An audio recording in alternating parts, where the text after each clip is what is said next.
컴퓨터를 이루는 계산 장치가 되게 많은데 좀 대표적으로 CPU랑 GPU가 있어요. 왼쪽에 있는 게 CPU고 오른쪽에 있는 게 GPU고요. 근데 이제 둘이 역할이 다른데 CPU는 컴퓨터의 중앙 처리 장치, 그러니까 두뇌 역할을 맡는 친구고 그래픽 카드도 물론 계산을 하긴 하는데 그래픽 카드는 컴퓨터 전체를 다 제어하는 게 아니에요.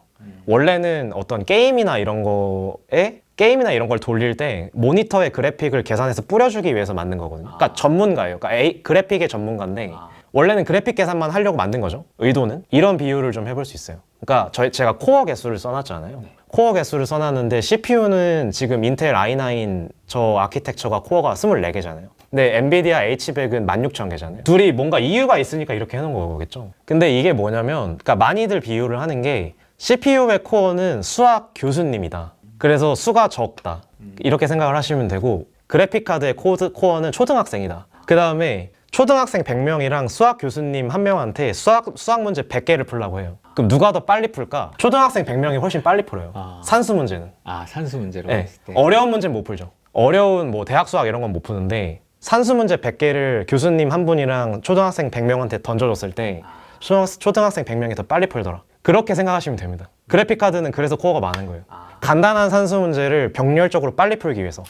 그래서 다음 슬라이드 보시면 이런 그림을 많이 처리를 하잖아요. 저도 그림을 많이 처리를 하는데 AI 가지고 그림을 처리한 상황이라고 해볼게요. 근데 컴퓨터는 이런 직사각형 모양의 그림을 처리를 하죠. 근데 한 장의 그림은 이제 각각의 너비와 높이를 가지고 있죠. 만약에 너비가 1280이고 높이가 960이다 하면은 점의 개수는 너비와 높이를 곱한 값이겠죠. 그러니까 지금 같은 예제 같은 상황에선 100만 개 정도의 그 픽셀이 있는 것이고 각 픽셀은 빛의 삼원색 레드, 그린, 블루로 이루어져 있는 거죠.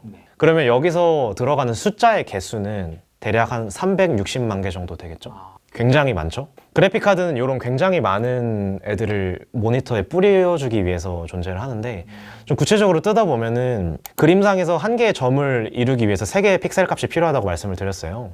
이게 가로로 1280번, 세로로 960번 반복돼서 그림을 형성을 하고 그래픽카드는 아까 엄청나게 많은, 그러니까 16,000개 정도의 코어를 사용해서 이 그림을 분할해서 각각 스케줄링해서 던진 다음에 연산해서 다시 돌려주는 그런 구조를 가지고 있습니다.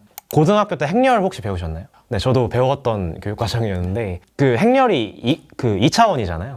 그래서 5 곱하기 5 행렬이다 하면 이제 저기와 같은 단위 행렬을 말을 할 수 있는 거고 그래서 우측 그림은 어떤 그림을 저런 텐서로 표현을 할 수가 있는 거예요. 하나의 픽셀에 저 숫자 3개가 들어가죠.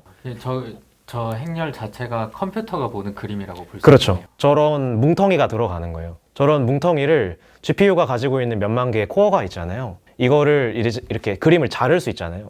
그림을 잘라가지고 각각 할당을 해준 다음에 병렬적으로 초등학생 100명이 한 방에 처리하듯이 처리하는 겁니다. 근데 만약에 CPU로 처리를 한다고 하면은 CPU도 병렬 처리가 가능하긴 한데 코어가 적죠. 근데 일단은 코어를 하나만 쓴다고 가정을 하면은 어떻게 되냐면 코딩을 해보신 분들은 아실 수 있는데 왼쪽 위에 있는 숫자부터 쭉 진행합니다. 정말 하루 종일 걸리거든요. 그림 한 장 처리하는데도 뭐 맨 왼쪽 위에 255, 76, 64 이렇게 가잖아요. 이거를 순차적으로 처리하는 거예요.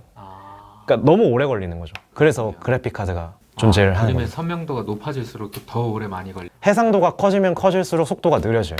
메모리도 많이 먹고 그런 구조입니다. 그래서 이렇게 많은 양의 텐서를 저 오른쪽에 보이는 심층신경망이라는 이제 구조랑 연산을 해야 돼요. 근데 아까 딥러닝 파라미터가 어떤 연결 개수라고 제가 말씀을 드렸는데 그 동그라미들 있죠. 저 동그라미를 그냥 노드라고 하면은 노드와 노드 사이에 엄청나게 많은 선이 있잖아요.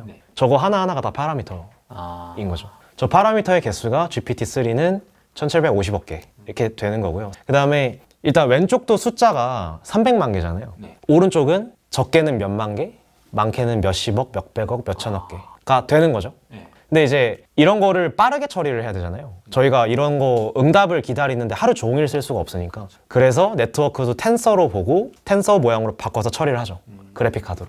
그래서 그래픽 카드가 중요한 겁니다. 여기서 중요한 점은 많은 양의 텐서와 텐서를 병렬 연산하는 하드웨어가 필요하다. 그래서 그래픽 카드가 게임 그래픽만 이제 구현을 하다가 갑자기 딥러닝의 대두로 주목을 받았다. 이렇게 보실 수 있을 것 같습니다.